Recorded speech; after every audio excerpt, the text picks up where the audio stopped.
இஸ்திஷாரா, ஆலோசனை கேட்டல். இன்றைக்கு யாராவது ஆலோசனை கேட்டு வந்தாலே இவருக்கும் யார்கிட்ட ஆலோசனை கேட்கணும்னு தெரியாது, அவருக்கும் யார்கிட்ட ஆலோசனை கேட்கணும்னு தெரியாது.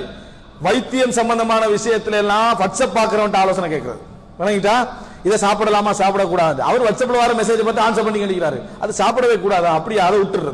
அடுத்த வாட்ஸ்அப்ல மாறி ஒரு மெசேஜ் வந்து இவ்வளவு நாள் சாப்பிடாம இருந்ததான் பிரச்சனை அப்படின்னு, அப்படியா சாப்பிடலாம். இப்படி யார்கிட்ட ஏதாவது எவர்கிட்ட என்ன கேட்கணும்னு தெரியாம ஆலோசனை கேட்கிறவங்களுக்கு அதுக்கு அந்தந்த துறையில் உள்ளவர்கள்ட்ட என்ன செய்யணும், ஆலோசனை கேட்க வேண்டும். அதுல மிக முக்கியம் தனது உமூருல் ஹயாத், அதாவது வாழ்க்கையுடைய விஷயங்களை நம்ம கேட்கிற நேரத்தில் மிக அமானித மிக அறிவுள்ளவர் இரண்டாவது, மிக அறிவுள்ளவர் இரண்டாவது. முதலாவது மிகவும் அமானித பேண்டவராக இருக்கிறோம்.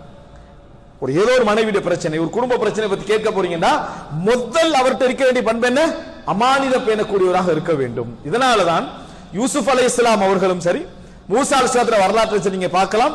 என்ன வார்த்தை வருது மூசா அலைஹிஸ்ஸலாத்தை பத்தி அந்த பெண் என்ன சொல்றா, அல் கவியுல் அமீன், பலசாலி நம்பிக்கையாளர், பலசாலி நம்பிக்கையாளர். யூசுப் அலைஹிஸ்ஸலாம் என்ன சொல்றாங்க, ஜஅல்னி அலா ஹஸாயினில் அர்த், என்னை நீங்க பொருளாதார பொறுப்பை தாங்க, இன்னி ஹஃபீதுன் அமீன், நான் நல்ல முறையில பாதுகாப்பேன், நம்பிக்கையாளர். நம்பிக்கை மிகப்பெரிய அமானிதம். எனவே கேட்கிற நேரத்தில் யார்கிட்ட கேட்கிறோம் இருக்கணும், யார்கிட்ட கேட்கிறோம் என்று இருக்க வேண்டும். அப்படி ரசூல் ஸல்லல்லாஹு அலைஹி வஸல்லம் சொன்னாங்க, அல் முஸ்தஷாரு முஅ்தமன், ரகசிய ஆலோசனை கேட்கப்படுகின்றவர் அமானிதம் கொடுக்கப்பட்டவர், அமானிதத்தை கொடுக்கப்பட்டாச்சு, அதுக்கு பின்னால் அதை பேணுவதுதான் அவர் தானே கடமை. அவர் போனவர் இன்னொருத்தர் வருவார், என்ன கேட்டார் அப்படின்றது, என்ன கேட்டார் என்ன இல்ல, அதுக்கு நமக்கு ஒரு ரிலேஷன் ஒன்று நீங்க சொல்லுங்க அப்படின்றது முதலாவே போட்டுறது. சொன்ன உடனே அதானா அப்படின்ற, அப்ப ரைட், அப்ப அதுக்கு இதுக்கு சம்பந்தம் இல்லை, புறவு கேட்கிறேன்னு பேத்துறது. இப்ப என்ன நடந்தது, அமானிதத்தை அவர்கிட்ட என்ன செய்யற போற. அப்ப எவ்வளவு பெரிய ஒரு அமானித விஷயம், ஒரு குடும்ப விஷயமா இருக்கு, உனக்கு சின்னதுதான், உனக்கு ஒரு வழி வரும் வரைக்கும் அது உனக்கு சின்னதுதான். ஆனால் இன்னொருடைய வாழ்க்கை விஷயங்களை நம்ம கேட்பது இருக்கிறது, இது மிகப்பெரிய பாதிப்பை கொண்டு வந்து சேர்க்கும் என்பதை நாம் என்ன செய்ய வேண்டும், புரிந்து கொள்ள வேண்டும். எனவே அன்புள்ள சகோதரர்களே, ஹிஃப்துல் அஸ்ரார், ரகசியம் பேணுதல் என்பது ஒரு மிக உயர்ந்த குணம்.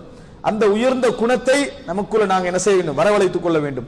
பாவங்களை பரத்துவது மட்டுமல்ல ரகசியம் பேணுதல் என்ற தலைப்பிலே வரக்கூடிய விஷயம். ஒரு மசூரா நடக்குது, மசூரால சில விஷயங்கள் பேசுறோம், அந்த மசூரால நம்ம ஒரு மனிதனுடைய பொருளாதாரத்தை பற்றி பேசியிருப்போம், ஒருத்தருக்குரிய கொடுக்கல் வாங்கலை பற்றி பேசியிருப்போம், நாளைக்கு பேசுவோம் என்று முடிவெடுத்த ஒரு விஷயத்தை இங்கே பேசியிருப்போம். அங்கே உட்கார்ந்து வாட்ஸ்அப்ல போய் ரெக்கார்டிங் பேசிக்கின்றிருக்கிறது, அங்க உடனே போய்கின்றிருக்குது, எதுவுமே தெரியாத அளவுல. அந்த அளவுக்குள்ள மக்கள் இன்றைக்கு நம்ம மாறி இருக்கிறோம். அப்படி என்று சொன்னால் எவ்வளவு பெரிய ஒரு, அதாவது இஹ்திராக் எங்களது குணங்களிலே ஒரு கிரேக் எங்களது குணங்களிலே இருக்கிறது என்பதை நாம் என்ன செய்ய வேண்டும், புரிந்து கொள்ள வேண்டும். எனவே அன்புள்ள சகோதரர்களே, எப்பொழுதும் அல்லாஹ் முஸ்துர் அவுராதி வ ஆமின் ரவுஆதி, மிக அழகான துஆக்களில் உண்டு. அல்லாஹ் முஸ்துர் அவுராதி, யா அல்லாஹ் எனது அவுரத்தை மறைத்து விடு, அப்படின்னா என்ன, குறைகளை.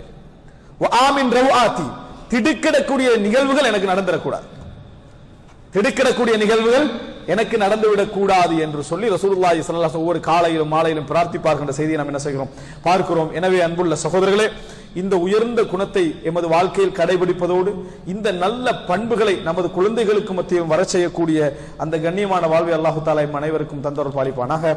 ஹாதா மா இந்தி வல் இல்மு இந்தல்லாஹ் வ அகூலு கௌலி ஹாதா.